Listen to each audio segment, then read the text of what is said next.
Hello everyone, welcome once again to S.H.I.E.L.D. Discussions. I'm Captain Logan. And I'm Dan. And today we are talking about episode 12. This is Seeds, which is another one of those titles that is kind of a double entendre about some different things. And at first, getting into the episode, when they like 5-10 minutes in said Bad Seed, I was like, I wonder why this episode wasn't called Bad Seed. And then you get to the end with the storm and stuff, and I was like, cool, another clever and interesting and layered episode title. That's great. Dan, I thought this one was quite good. I enjoyed this one quite a lot. It's still overall the show is not in the grand scheme of storytelling moving at the pace I would like necessarily. Although this was a step in the right direction, and because we in fact, you know what, I'll say that moving forward, if we start lunging at the pace that we maybe, there's not a pattern yet, that maybe we're reaching at between 11 and 12. No, maybe this is okay. Maybe we're on the right track now. And I thought that I was satisfied with what we learned about S.H.I.E.L.D. in a way I was not as satisfied with what we learned about Coulson last episode. What did you think, Dan? I really enjoyed this episode as well, and I agree with you that it's heading in the right direction, especially with the line that Coulson had when he and May were sitting in Lola, the car, and he was just like, I'm sick of secrets. I don't want anybody to keep any of them anymore. And she just comes right out and says, I'm having sex with Agent Ward. Like, maybe the secrets will be that fast and in the reveals moving forward. I kind of hope so. I also really liked the revelations we got about Sky, and we'll get into more about what happened when we get to the predictions and hopes and stuff.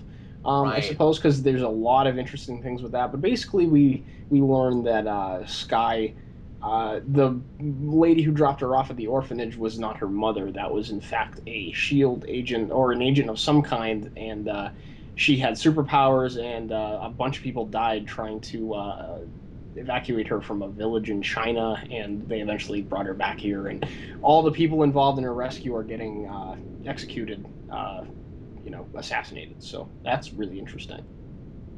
Yeah, and then the kind of A story about the academy was fun. Yeah. I thought it was just fine. Setting up another supervillain for this show. We've got a couple now, and we've got the Gravity guy, and we've got, I guess that was Gravitron. Graviton, yes. Graviton, and then Gravitron. he's a Megatron's brother.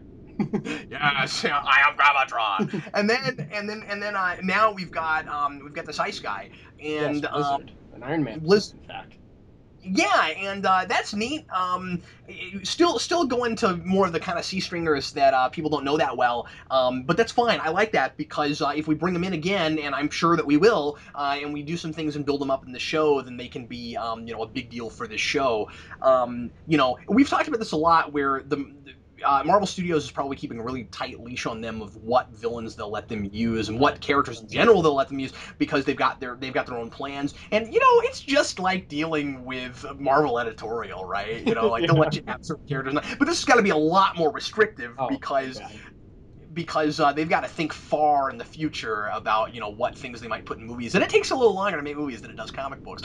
So and you gotta wonder, like, if they keep some characters in the closet just because, like, oh, maybe we want to use this character down the line. We don't necessarily have plans for them, I mean, they definitely didn't have plans to put Blizzard in an Iron Man movie anytime soon. Right, yeah, and you're right. I assume that's what they're doing, is that they'll let some of those characters go, and fair enough, because let's face it, if they let any major A-listers, I mean, we have our ideas of what we think the Clairvoyant might be, but that's not a character. If we're right about who that is, that's not a character who has like a big major costume or anything. Like, you can do prosthetics on TV, make that look just fine. But I would say that there are there are a lot of A-list villains that even if S.H.I.E.L.D. wanted to use, and even if the movies didn't really have plans for, they might be thinking, well, we might use them later in the future, and it would be kind of a waste to put it in a TV show without the budget to really make the costumes and things look right, you know? Exactly. So Yes. I think it's absolutely fair,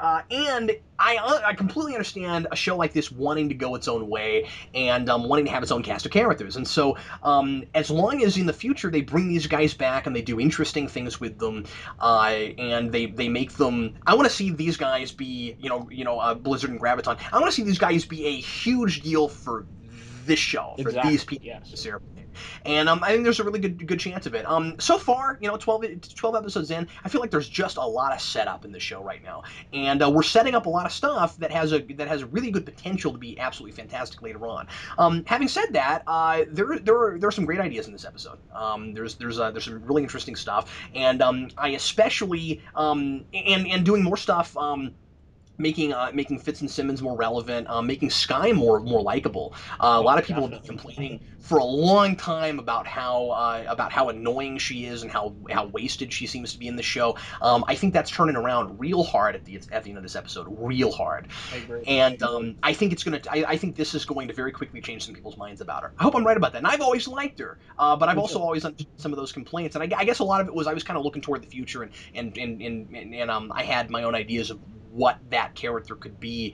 I'm not saying that they're doing exactly what I thought they would with her. I kind of thought she had some potential dimension, and it looks like she's going to be more fun and less irritating down the road, especially because she's embracing Shield now, so we don't have to worry about the whole her running off doing things her own way all the time and that kind of thing. Right. Exactly. I was very impressed with what they. Well, I just really liked what they did with her at the end here, where like it's kind of consistent with her character, but with the place that Coulson is in right now. I think it's very interesting given the dynamic relationship that those two have, where like Sky was sort of like an upbeat person all the time. She liked superheroes, but she always had a very cynical outlook on the world, where it was like, Shield controls everything. There's guys in black suits, and they're manipulating everybody, and we're all being controlled. We need to break free and like start this rebellion. That's why she was really working with the Rising Tide and stuff like that at the beginning of the show. And now she realizes that it's a little bit more nuanced than that, and she has a little bit more of a hopeful outlook, not on the world necessarily, on herself. Like she's not naive. She realizes that the world's a complicated place, and there's gonna be lies and there's gonna be murder and all the things. You can't absolutely ever eliminate all that stuff. And Coulson says that. I like that he's sort of acknowledging that now. He's got a more cynical outlook than he used to, but it's almost even more of a realist outlook. He talked. One of my favorite things that he said was he was like, the world is filled with murder and lies, but how you face that is what defines you. And that's what he talks about in relation to Sky, and how she's still able to, despite the revelations in here, she's still able to push forward and have a positive outlook for the future and try to make the world a better place. I liked all that quite a bit. A lot of the time, shows like this, not just shows based on superheroes, but just dramatic action dramas in general, lean really hard on the idea of people keeping secrets as kind of a crutch, Yeah. is kind of a in a as a replacement for real storytelling, where it's just kind of this melodramatic thing. Oh no, this person is keeping this from this other person. What's going to happen? And I think that this was a very mature look at the idea of what keeping secrets does to people. That was one of the things I really latched onto. Yeah. Is because this is a show. This is an episode, of course, about choices and about how not only your past defines you, but how the choices you make based on information you have defines you. Mm-hmm. And I thought it was really interesting. This is not something I've seen tackled a lot, and I was surprised by it. This idea of yeah, everybody has a choice, but your choices are kind of somewhat limited or taken away from you entirely if you don't have all the information you need, depending on the circumstances you're talking about. And this is an episode all about manipulation, about the way S.H.I.E.L.D. manipulates people, about how the evil guy on the other airplane that's working for the Clairvoyant manipulates people, and the way that they are manipulating people is, of course, by withholding information. Mm-hmm. And so so the question is raised both with Sky and with Coulson, and I love the way they somewhat switch places in their worldviews and the way that they are paralleled in this episode. Their relationship in general is very interesting, and I've said that for a while. Even more so here. That seems to be the thing that they're getting most right in this right now is that I relationship. agree. I'm getting kind of a Mal River thing from them. Like in a lot of ways they seem to be the most important thing in the show, with a cast of other characters that are interesting in their own, potentially interesting in their own Right, ways. right. But anyway, so you've got so you've got this idea of people withholding secrets, and so the question is, can Coulson or anybody, I mean, or Sky, or really anybody, be faulted for some of the bad choices or the kind of bad apple direction they might go if they don't have all the information to make the right choice in the first place? And is potentially some of your fault simply by not having all of the information? And I really like that. That's I think that is kind of the crux of this. No, I agree. And people often say, it's the old cliche, like, ignorance is bliss. And, keeping people in ignorance is an easy way to control people because if you lack perspective, then, anything seems like a good idea to you.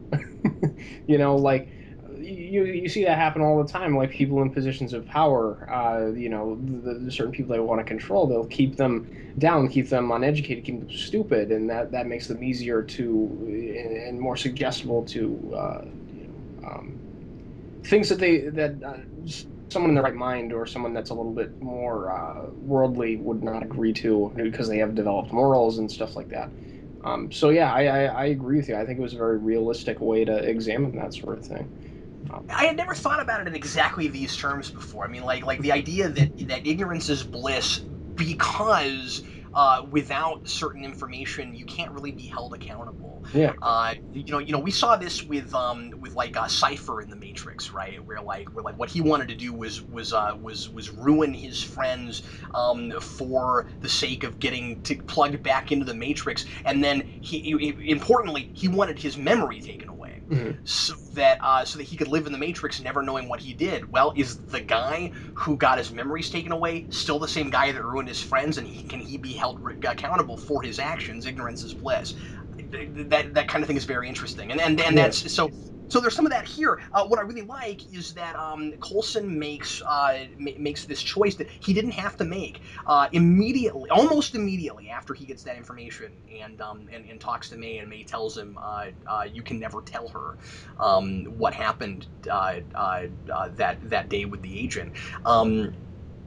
He decides after that, you know what, I can't do what S.H.I.E.L.D. did to me. I've got to give her this information because she can't be the person that she should be if she doesn't have this. I loved how mature that choice was. This is the first time in a while, maybe in the whole series, that I was really impressed with this kind of like forward momentum with like a really proactive choice with a character that changes everything. And to get it right there in this episode. They could have strung it out like they have other things, right? Like he gets this information. Yeah. He could have kept it from her for 6 episodes. He tells her in the same episode. I was very surprised by that. Yeah, and Um, I latched onto a lot the importance and the nature of the interpersonal relationships that they placed in this episode. Like, they're definitely doing a parallel between the relationships that this team has, how tightly knit they are, and how they look out for each other, and how they're really friends. Like and the relationship that Blizzard has with his friend. Like, they all are, socially active people, so they realize what a real friend is and what a someone that's trying to play them is. yeah, It's the same thing. Ignorance is bliss. Like this kid, he has one friend, and the guy's manipulating him, but because he's so socially awkward and um, introverted, he doesn't realize he's being manipulated. But to him, it feels like someone's finally giving me the attention that I've always wanted my whole life. Like, oh my God, this is amazing. This is awesome. Someone finally appreciates me for being smart, but in reality, the kid's just trying to make a buck off of him, and that's propels his motivation into being a supervillain. That sets up his motivation to be a supervillain at the end of the day. Whereas these characters, they have real friends, and that's what keeps them together and keeps them from not being like that guy. Well, it's an issue of control. Exactly, That exactly. Donnie can't trust people anymore because he's afraid of being manipulated. But the thing that made it easy for him to get manipulated in the first place was desperation, Mm-hmm. and it's always easier to manipulate people, and people are more gullible when they're desperate for attention, when they're desperate for relevance, those kinds of things. Something I really latched onto with the Coulson and Sky thing too is you couldn't have had Coulson make the choice he made here, of course, if it weren't for the revelations that he got last episode about what Fury did to him. And I think it's really Mm-hmm. interesting that you talked a lot early on about how this is a show about authority and how people look at authority, and Coulson's whole outlook early on was trust the system. He said that over and over again, Yes. and now he can't because the system kept away from him personal information that he needs to feel like he is the person he wants to be. He doesn't even know what he is anymore. Not just Yeah. who he is. He doesn't know what he is anymore. And isn't it fascinating? This was the big thing that I took from this episode, and the reason that I'm kind of elevating it above some of the others is you get to the end of this, and Coulson no longer sees Shield as the comforting foundation, the family that he used to see it as, but Sky now does because of Coulson. And Coulson is like the face of S.H.I.E.L.D. for her, but what he sees that organization as is changing. So it really isn't the organization that is altruistic and working the way it ought to and this perfect thing. It is actually these two people discovering each other as family, and on the greater whole, really everybody on the airplane. But I mean, these two people are coming together and teaching each other things, and I don't think either of them fully grasps what is going on there. I agree. I think that's going to be an ongoing sort of development for them as the season progresses further. Um, and I like that it's that complicated. I like that it's because Coulson was all about looking at the world in black and whites at the beginning of this, where it's like Shield is good, the Rising Tide and Centipede, Hydra, they're all evil. Uh, and you know, we talked a lot about the point that Raina made in the last episode where she was talking about, look, like Shield and Centipede are not very different organizations. We deal in the same craft. We do the same things to people. The only difference is you've got government backing. That's why you guys purport to be the good guys is because you've got proper funding. You've got potentially propaganda going out saying that like, oh, Shield is the good guys and all that kind of stuff to the general public. Like that's the way that Shield's perceived as the world peacekeeping organization when they're like, sacrificing people arbitrarily and things like that on black ops missions to assassinate people. Um, um, so I like that, Sky, she doesn't seem naive in that as Coulson was at the beginning, where she's like, oh, Shield is altruistic. She knows that there's bad things happening, but it's the only place she's ever felt any belonging, and I feel like that's okay with her. I think she also feels like she owes them Yeah, because exactly. ultimately they've actually been taking care of her from afar, and Yeah. she didn't. Yeah, absolutely. And it very easily could have been so much simpler than that. Like, well, I mean, I've even seen it in comics before where Shield is like, oh, they never do anything wrong. Like, obviously, the modern take on Shield is morally ambiguous pretty consistently, and even going into the show. But like, even some of the like the earlier stuff during the Cold War, it was like the commies are evil, and like you got the stereotypical looking Chinese guys in like the early comics, and anything associated with free enterprise America against the commies is good. It very Yeah, because comics were largely used for propaganda at that point. Yeah, exactly. Like I was reading a Thor comic the other day where Thor threw radioactive man into China and nuked China. It's like, oh my god. That's crazy. Yeah.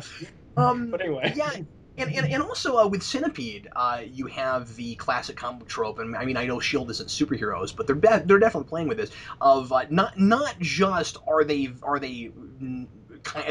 pretty similar, but Shield would like to see themselves as the heroes and Centipede as the villains, but also you couldn't have Centipede without Shield. They came together because they felt like somebody needed to combat what Shield was doing, and as Rena said, the world that Shield has helped perpetuate, has helped create.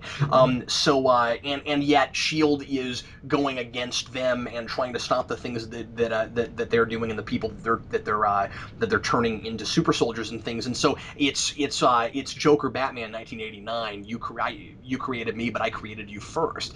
It's that whole idea. And so which one is the bad guy, which one is the good guy. This episode is all about moral ambiguity. This episode is, or not just that, but also about like everybody has good and bad in them. One of the things I really liked too was that that's paralleled with technology. The idea of and I mean we've seen this in the show before. We've talked about it, and they played with this with Graviton. I think they furthered some ideas from the Graviton episode in this, where you've got that speech that Simmons and Fitz are giving to the students, and they're talking about taking responsibility with regards to creating new inventions, and how every major invention has the potential to do really good or evil things, and nuclear power and things like that.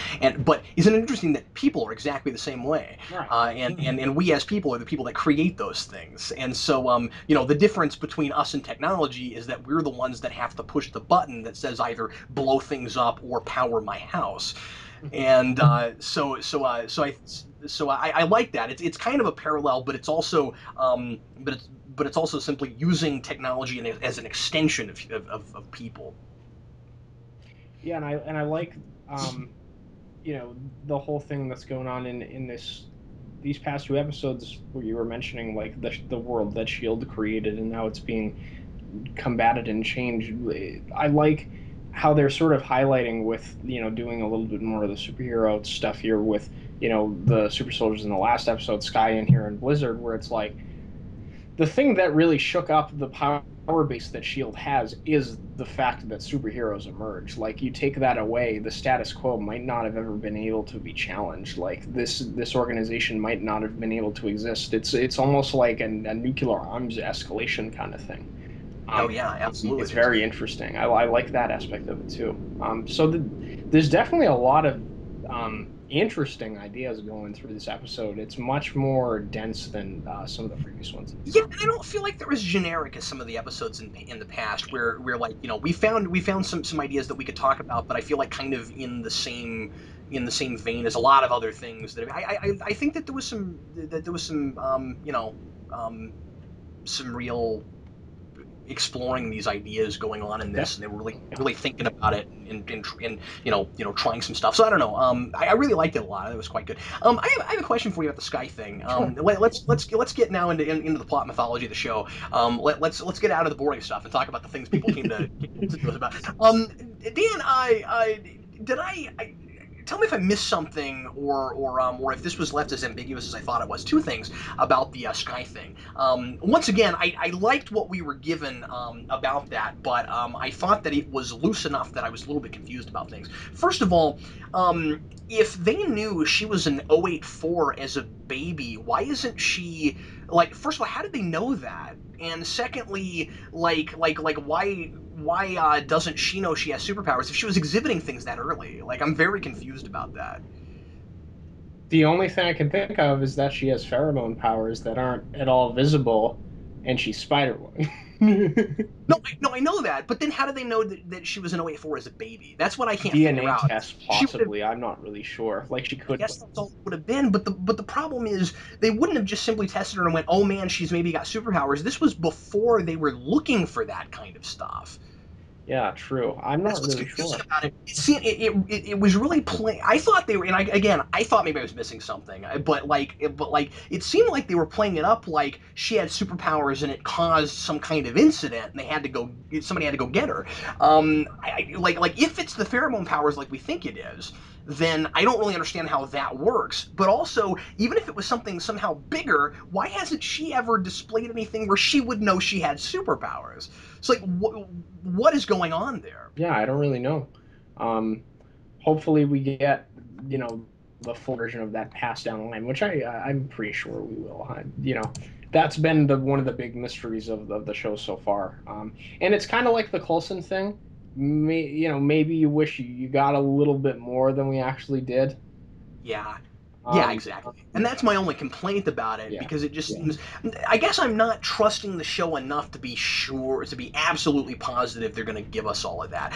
If they threw me more of a bone, Mhm. earlier in the show, I would trust them more to be sure that they would give us that. But as it is right now, I mean, like they're treating this like, okay, she knows everything she ever needs to know now about her past, and I want to know how they knew she had superpowers if she doesn't know she had superpowers. Also, they're, I think, too ambiguous about what exactly Coulson tells her. Yeah, we don't know if he told her she has superpowers. We don't know that. We have no idea. I didn't like the rising music. I didn't like You that. did. No, not really. I mean, it would have been okay. Here's the thing: if they'd played it like, okay, they told us everything early on, and they did. They told us quite a bit of stuff with the informant guy. Um, and then he's going to go in and tell her exactly what we just heard. I would have bought that more. It would have helped more if we had heard Coulson start saying things we had already heard, but he was going into detail we didn't get.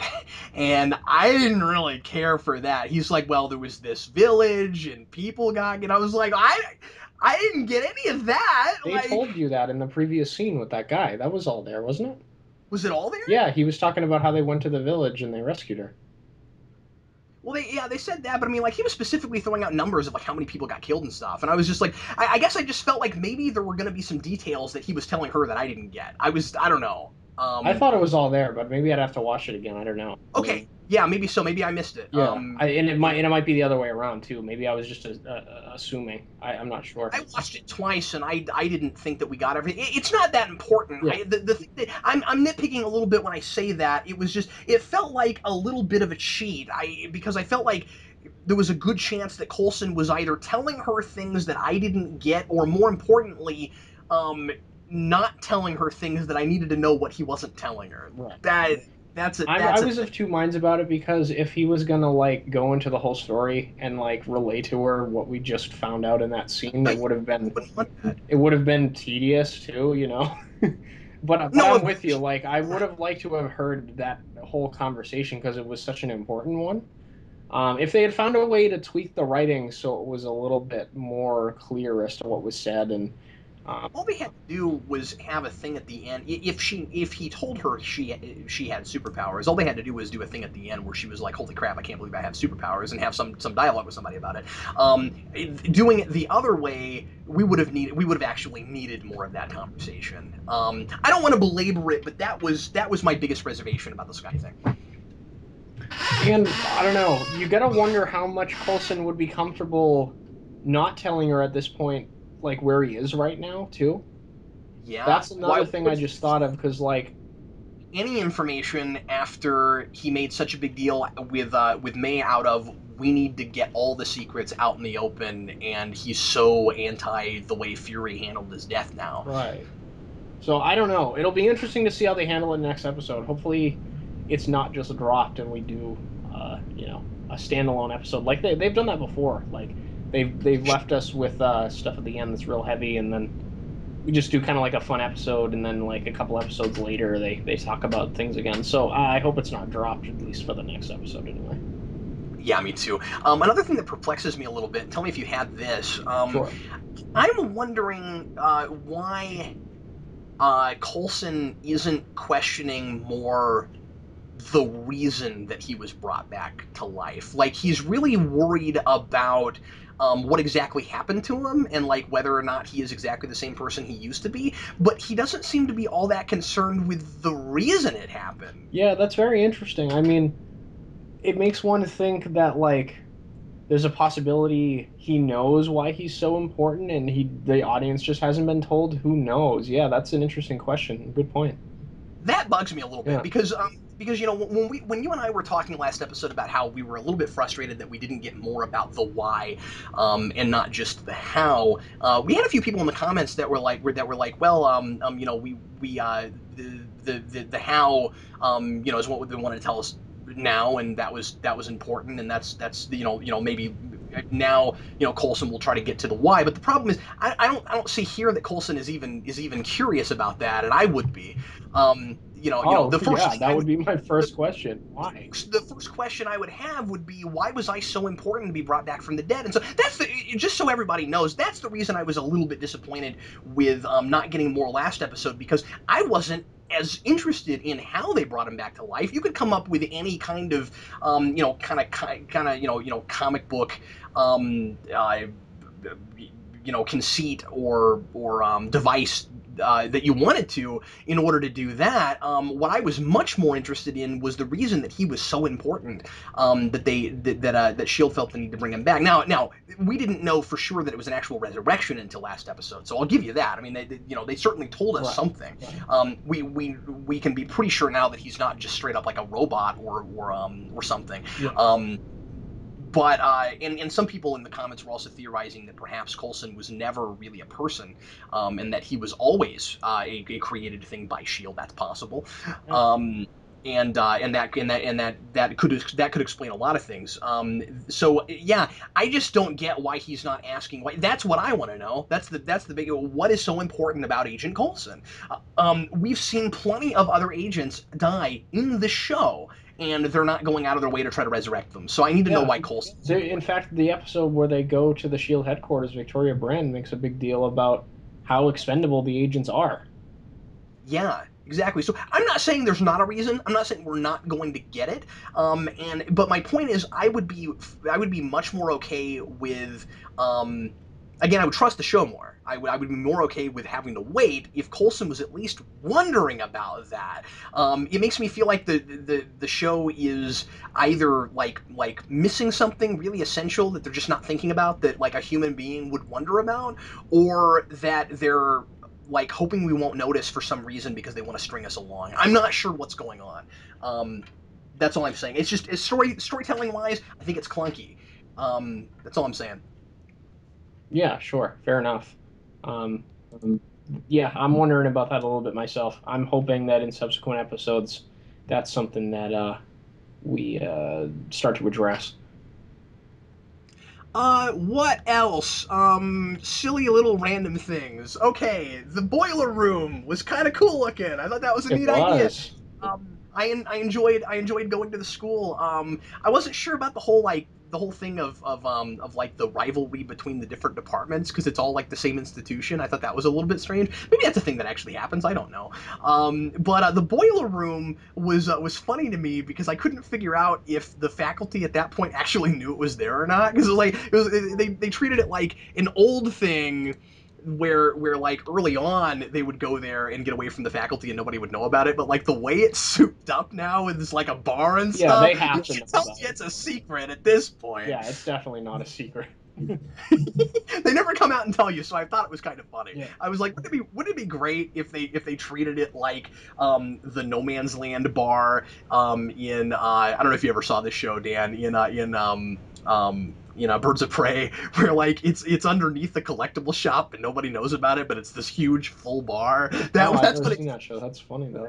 that's what it kept reminding me of. Yeah, it's a metahuman bar. Only metahumans go there. Huh. But But I digress. Fitz in this episode, I thought he was pretty cool. All the things that he got to do. I like that him and Simmons are getting a lot more things to do other than, crack one-liners and sit in that lab and tinker with things.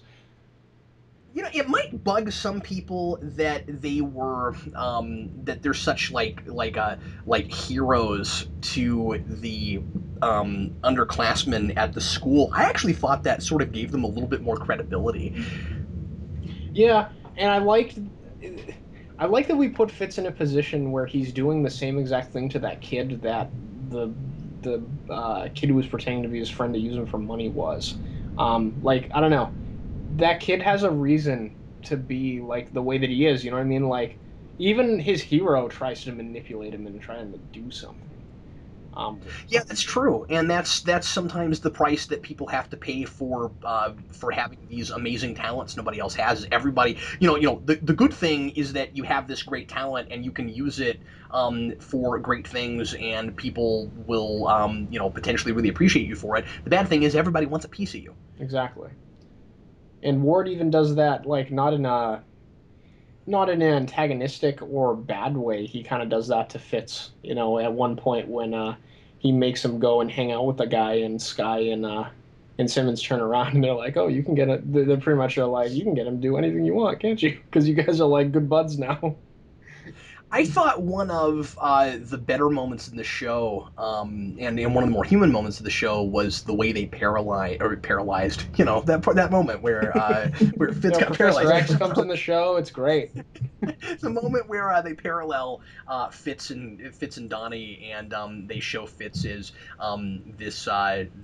this guy who, now that he's passed the academy and he's got some kind of some sort of rungs in his ladder, and he's gotten some accomplishments. He's managed to get a little bit more. He's matured some, and he's more confident. But these two guys are essentially the same person at a certain age, Oh yeah, definitely. Um, and I really like that. And what's really cool is you see where Fitz went versus where this guy is going to go, and the reason that they split off. With as I was talking about earlier, the choices they both made, but also the way that they were influenced and manipulated by other people. I wouldn't be surprised if we get a superpowered villain to counter like all of the people in this group. Oh, that's great because we already got one with Coulson with Graviton, Yeah. and although they could also just make the Clairvoyant kind of his arch nemesis, depending on how that works. But then you're right. Now Fitz kind of has his own. Wow, that's interesting. I would bet money that if they were to go that way, whoever it ends up being, the one that should be the most interesting is whoever Maze would be. Yeah, that's very true. I see. It's hard to say like what villains they can even use for this. Like I was almost going to be like, oh, I wonder who they could use, but I probably wouldn't know or know enough about the characters to say which one they'd use. Yeah, I don't want to speculate. I mean, now there's a part of me that would sort of want that to not be like a running formula, because it would get a little bit convenient, right? That like all of them would have their own sort of like superpowered, Antagonists. especially Yeah. since none of them are except for Sky. Yeah, Yeah. that could get a little too kind of silly depending on how you do it. But because already, and like I read a blog today where a reviewer of the show was complaining about this. It doesn't bother me, but twice getting to the end of an episode where we set up a supervillain and we have them go through kind of a standard supervillain origin where at the end they discover they have superpowers. Twice is maybe not too many. I think three times would be pushing it. To constantly over and over do that formula. I think we're gonna have to shake it up a little bit in order for it to not get a little bit to get a little bit campy, don't you think? Yeah, I think what they should do is bring in a supervillain that's already established in parallel Yes, universes. exactly. Yeah, they can't all be. I mean, they could all be original for the show or people that we're not going to use in the movies, but they shouldn't all be brand new. There should be some that are already established. What I liked about this one was that it was about the birth of a supervillain, and so it needed to be an origin. Right. That's just fine. I really like that. And in paralleling that with a lot of other characters, again, the episode's called Seeds. It's about the beginnings of things, of bad things and good things. Yeah, that was great. It was handled in a really mature way. But we can't keep doing it. You know what I No, mean? I no, I agree. I agree. And At least we hope we'll get the consolation prize of the Clairvoyant being an already established character towards the end of the show. That's the one Yeah. thing we can look forward to, I suppose, in that regard, in it not being the standard supervillain gets powers at the end of the episode. Yeah, I mean, like, I at this point, I'm leaning pretty heavily toward that's going to be somebody we know. I hope so.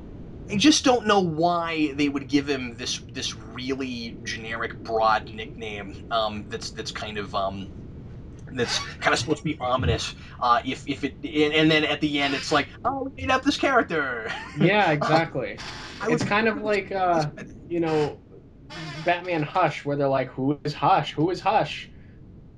And then it's, oh, it's a character we didn't know, and you introduced in the first page of your story. And not that we got, that character Clairvoyant introduced and told to us already, but like it's the same sort of thing. You know what I mean? You never would have guessed. Although on that point, the bad guy who's got his own airplane, I like that this is now like an airplane versus another airplane. That's Yeah. right. Coulson's like, don't fly in my airspace, and I'm like, that's hilarious. We were talking earlier before the show, and you reminded me that guy was introduced in the second episode.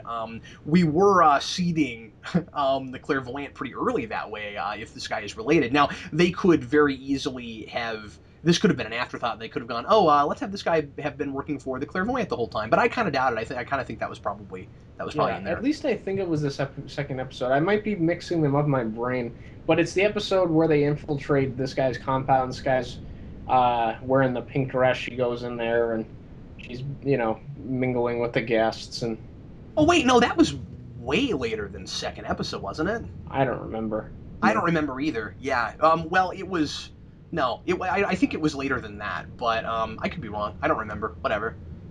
Yeah, well, whatever. The point is, It was earlier in the season. Yeah. Yeah. Anyway. Well, Dan, do you want to go on to best moment, worst moment? Yeah, definitely. Let's do so. Wow, we're already 40 minutes in, and we're just now getting into the categories. Let's knock these out, shall we? What was your favorite moment of the episode, Dan? My favorite moment was the ending monologue with Coulson while talking over Sky, looking at the hero of S.H.I.E.L.D. board. I thought that speech was good. I liked it a lot. That is precisely what I wrote down. I agree with you. I did not have a worst moment. I didn't have one written down, but I think I thought of one as you were talking about the airplanes before. I really questioned that airplane being able to fly above and through the eye of a storm. Can that really happen? Yeah, I kind of doubt it. Unless it was built by Tony Stark. Yeah, I mean. Oh, speaking of, I had a question. Sure. Sorry, I gotta break formula here for a minute. First of all, I thought it was really cool that we got to see the car fly again finally. Yes. I noticed this the second time I watched it. Is it my imagination, or does it have an arc reactor underneath it? Yeah, it might be using repulsor technology to fly. That's a good point. Did you see that? I didn't notice it. No, to be honest with you, I didn't notice it till the second time. It's got this circle underneath it that looks a lot like an arc reactor. And they really briefly show you the undercarriage of the car, and I was like, "Holy crap! I think that's an arc reactor. That's kind of neat." Surprise. Yeah, I wouldn't be surprised either. That's awesome. Okay, so I think we spent 40 minutes talking about what's the big idea, so I think we can just skip that this time, unless you wanted to discuss.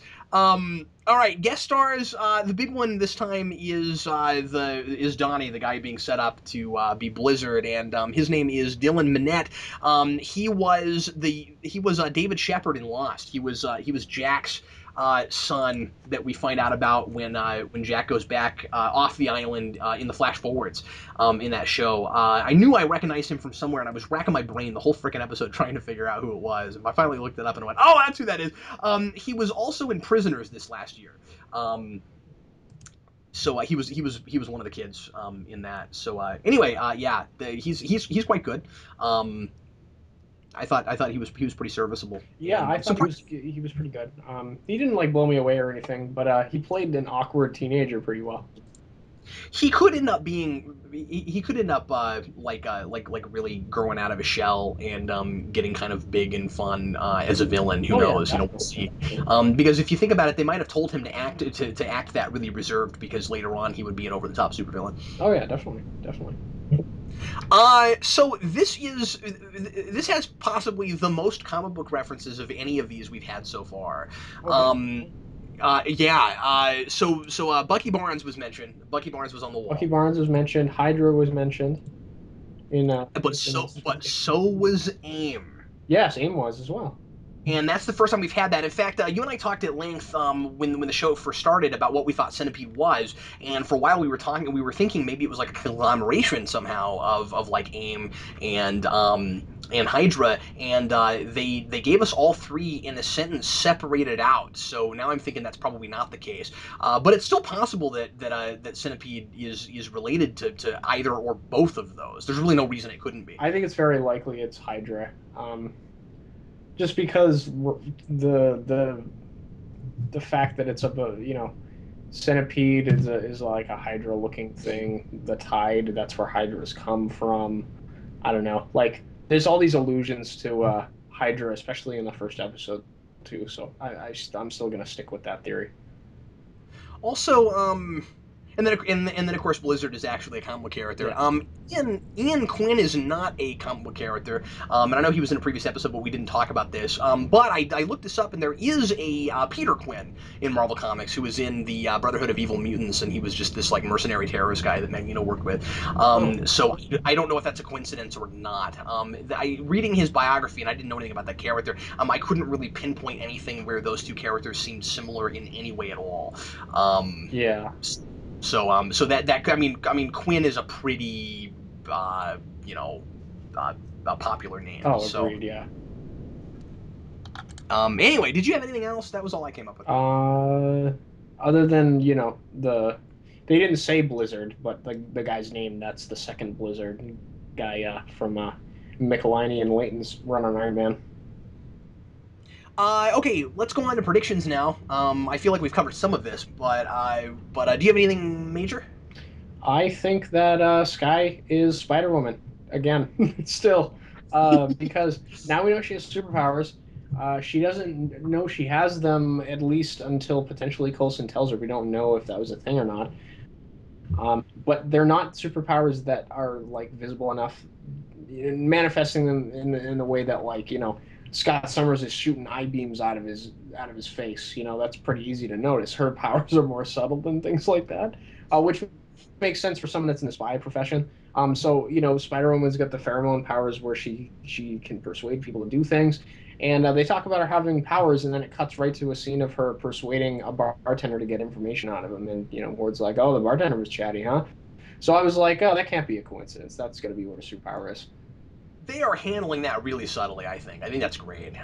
In fact, I would go as far as to say that if you and I hadn't been analyzing this every week, I might never have picked up on any of I that. don't think I would have either. I agree. That's good stuff. If it pays off, and I think we could be confident it will. Now, you and I talked about this before the show. I want to. I'm a little trepidatious about this. I don't feel like. I feel like we can be pretty sure that's her power now. That doesn't necessarily mean it's Spider Woman. I think it's likely. I think it's really likely. But I don't want to discount the possibility that she's a made up character that just happens to have that power. But I will say that it would be very strange if they were being that subtle about it and it didn't turn out to pay off in a comic book way. Exactly the same way with the Clairvoyant. It's not necessarily a comic book character, but it seems like a huge, huge missed opportunity, especially stringing us along the way they are. Now, this is not the kind of stringing along that I mind if it turns out that we're going to go, whoa, that's really cool. You know what I mean? Yeah. Because these are things that naturally nobody would know yet, as opposed to the way they've been handling Coulson, where I feel like we could have gotten some of that a little bit earlier. That's just me. But I mean, like with this, these are the sorts of things that you wait on because she doesn't know she has superpowers, Right. and nobody would know the clairvoyant's name yet. So that's okay. Yeah, exactly. I mean, if she dropped the "with great power comes great responsibility" line in the first episode, and it's not First Spider episode. Woman, that's going to be a missed opportunity.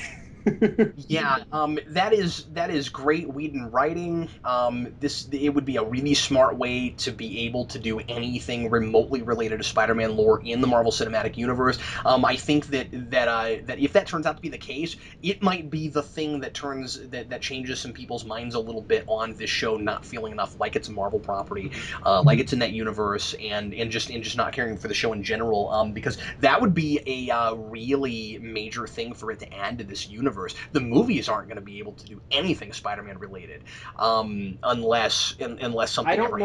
happens. I don't think the rights There- to Jessica Drew come in the Spider-Man package because she didn't appear in a Spider-Man comic first.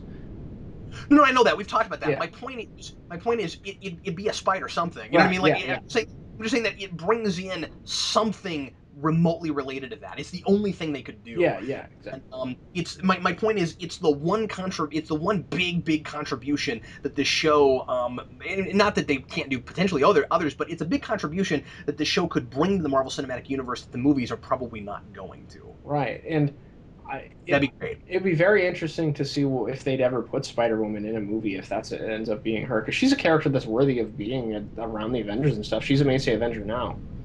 I absolutely agree. What would be really sad is if for some stupid reason they're able to use that character, but they can't call her Spider something. Yeah. I hope that's not the case. But yeah, so hopefully not. Hopefully. Oh, um, I didn't think of this until this episode when. And this is neither here nor there. This isn't even really a prediction, just so much of an observation I made, and I don't know why I wrote it under predictions, but now I'm going to mention it. I because Sky had been a more pessimistic sort of character early on, I never would have thought of this. But now that we had this really big, giant, optimistic ending with her, about seeing Shield as her family, and they always have been, and that kind of thing, and like being kind of like the light in this sort of dark stretch with Coulson. Is simply like positive things and optimism the reason she was named Sky? I never thought of that before. I don't know. Oh, that's But interesting. now I'm wondering if there's not something we could potentially at this point read into the reason she was named that. Yeah, I'm not really sure. Maybe it's because Jessica Drew can fly too. Who knows? Jessica, she can? Yeah, she can. Oh, I didn't know that. Oh, well then never mind. That's got to be the reason. Good lord. You know what? If it turns out by the end of the show that she's not actually Spider Woman, this is going to be like the biggest fictional conspiracy theory ever, right? Yeah, I Like know, right? Oh, I really. we're gonna get to like just all of these things that line up, and then we're gonna get to the end of it, and we're just gonna be like, "Holy crap! This is JFK level stuff here." Like, okay, Elements were involved. let's go on to trivia now. Dan, what was your trivia question from last week, and what was the answer, sir? Uh, my trivia question from last week was which criminal organization did founding members of Hydra in their current incarnation in the Marvel Universe, like post World War II, because that's when the current incarnation of Hydra was formed. What criminal organization did they also belong to? And the answer was the Hand. The Hand. Yes, remainders of the Japanese nationalists. They were part of the Hand, and they helped form Hydra, the remaining Axis powers. Pretty cool stuff. I want to get a group together and cosplay like several people going to a convention as foot soldiers and several people going as members of the Hand, and then do like a big fight in the middle of a commons area or That would something. be awesome. Yeah. Does Hand beat foot or does foot beat hand? Okay. My trivia question from last time was how many surgeries did Coulson have after his resurrection? And the number is 7. And Dan, what was your trivia question for this week? My trivia question is, what team of supervillains has the second Blizzard belong to, which was the guy that was featured in this episode? Oh, good stuff. Oh man, I read that in that biography. I'm trying to remember now. Oh man. Um, I'm like, oh, I feel like I just showed up for a test that I did this study for. My question from this time, of course, is always coming from the episode, is what does the acronym SSR stand for? back in the USSR. I didn't say USSR, I said SSR. Anyway, everybody, thanks as always for listening to S.H.I.E.L.D. Discussions. Hope you enjoyed it. We sure had a lot of fun doing it. And I will be back next week. Hopefully, with Dan. I don't know if we'll be able to work our schedules out. We haven't figured out exactly how this is yet. So it will either be Dan or Manos next week. But never fear, for Agents of S.H.I.E.L.D. or S.H.I.E.L.D. Discussions shall be back. And in the meantime, thanks as always for listening. I'm Captain Logan. I'm Dan. And we'll see you later. Bye.